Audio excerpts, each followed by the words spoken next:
মোর না বাসুদেব রথ, জিলা ওকিল সংঘর সভাপতি মুই।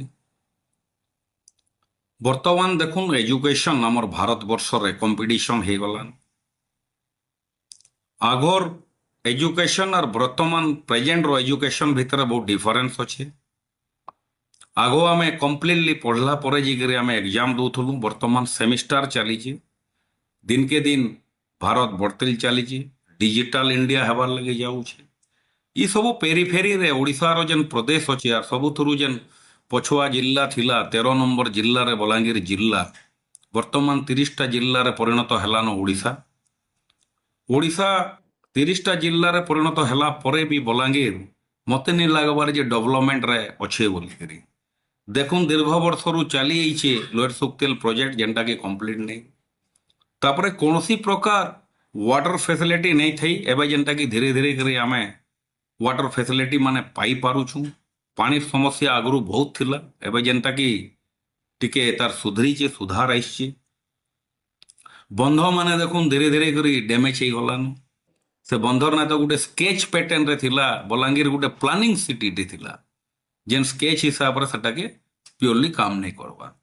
ଦିନକେ ଦିନ ବେକାର ସମସ୍ୟା ବଢ଼ତେଲ ଚାଲିଛନ୍।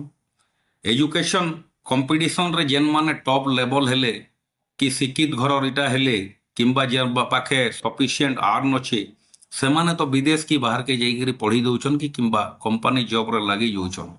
ଯେନ୍ମାନେ ମିଡିଲ କ୍ଲାସ ଫ୍ୟାମିଲି ହେଲେ କି ଲୋୟର ଗ୍ରେଡ୍ ହେଲେ ସେମାନେ କେନ୍କେ ଯିବେ?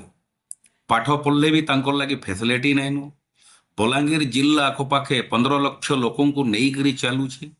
ଶିକ୍ଷିତ ବେକାର ଭରପୁର ବାହାରି ଗଲେନ। ପୁଅ ହଉ କି ଝିଅ ହଉ, କୌଣସି ପ୍ରକାର ଇଣ୍ଡଷ୍ଟ୍ରି ନାଇଁନ ବଲାଙ୍ଗୀରରେ, ଯେନ୍ଟାକି ଦୁଃଖ ଲାଗୁଛି କି ଯେନ୍ମାନଙ୍କୁ ଆମେ ଏନଗେଜ କରିପାରମା। ଯେନ୍ ବି ଟିକେ ଏକେ ସଂସ୍ଥା ଅଛେ ସେ ସଂସ୍ଥାରେ ଛଟେଇ ମାନେ ଚାଲୁଛେ, ଯେନ୍ଟାକି କିଛି ଦିନ କାମ କରୁଛନ୍ ଆଉ ତାପରେ ସେମାନେ ବାହାରି ଯାଉଛନ୍। ବାହାରିଲା ପରେ ଡିପ୍ରେସନ ହେଇଯାଉଛନ୍। ଡିପ୍ରେସନ ହେଲେ କିଛି ସୁସାଇଡ୍ ବି ଆଟେମ୍ପ ନେଇଯାଉଛନ୍।